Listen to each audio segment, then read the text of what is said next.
पाटील यांना राष्ट्रवादीच्या कार्याध्यक्षपदावरून हटवल्याची चर्चा राजकीय वर्तुळात सुरू झाली आहे। सुनेत्रा पवारांनी निवडणूक आयोगाला दिलेल्या पत्रात पटेल यांचा कार्याध्यक्ष म्हणून उल्लेख करण्यात आला नव्हता।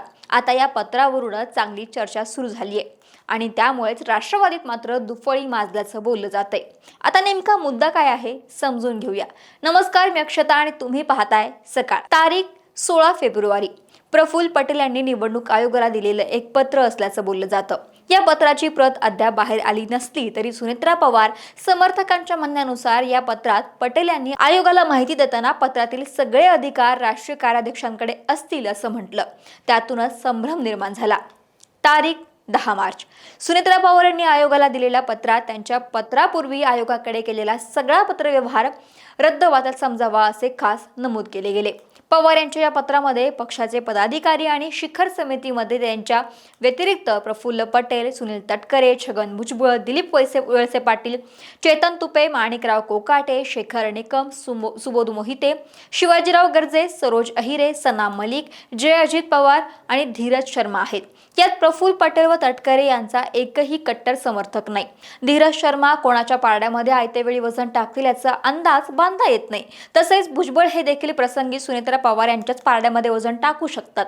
उर्वरित सगळे सदस्य हे सुनेत्रा पवार यांच्याच मर्जीतले असल्याने पक्षावर त्यांची पूर्ण पकड असल्याचं बोललं जाते। याबाबत खासदार पार्थ पवार यांनी एक्स वरती पोस्ट करत प्रफुल्ल पटेल आणि सुनील तटकरे यांच्या चर्चेवरती भाष्य केलं।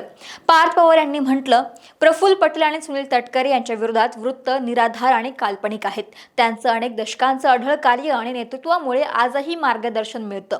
दोन्ही ज्येष्ठ नेत्यांना हेतू परस्पर निर्माण केलेल्या वादांमध्ये ओढणं दुर्दैवी असून या गोष्टीचा निषेध केला आहे। दरम्यान उपमुख्यमंत्री सुनेत्रा पवार आज दिल्लीत असून त्या राज्यसभा सदस्यत्वाचा राजीनामा देण्याची शक्यता आहे। त्या बारामती विधानसभा मतदारसंघाची पोटनिवडणूक लढवणार आहेत आणि त्याआधी त्या राज्यसभेचा राजीनामा देणार आहेत। प्रफुल्ल पटेल हे राज्यसभेचे तर प्रदेशाध्यक्ष सुनील तटकरे हे लोकसभेचे खासदार आहेत। सध्या संसदेचे अधिवेशनही सुरू आहे। त्यानंतरही हे दोन्ही नेते सुनेत्रा पवार यांच्यासोबत दिसून आले नाहीत। दरम्यान सुनेत्रा पवार यांच्याशी बोलून काही आमदारांनी तटकरे पटेलांच्या कार्यपद्धतीवरती नाराजी व्यक्त केली अशी ही चर्चा राजकीय वर्तुळात सुरू आहे। तुर्तासतरी पार्थ यांच्या ट्विटमुळे चर्चांना विराम लागला असला तरी खरं फार काळ लपणार नाही। त्यामुळे राष्ट्रवादीमध्ये वादळ किती काळ घरात दडलेलं राहणार हेही पाहणं महत्त्वाचं असेल। तरी राष्ट्रवादीमधल्या या संपूर्ण अंतर्गत राजकारणाविषयी तुमचं मत काय आम्हाला कमेंट करून जरूर कळवा। महाराष्ट्रातील सर्व बातम्यांचे विश्वासार्ह व्यासपीठ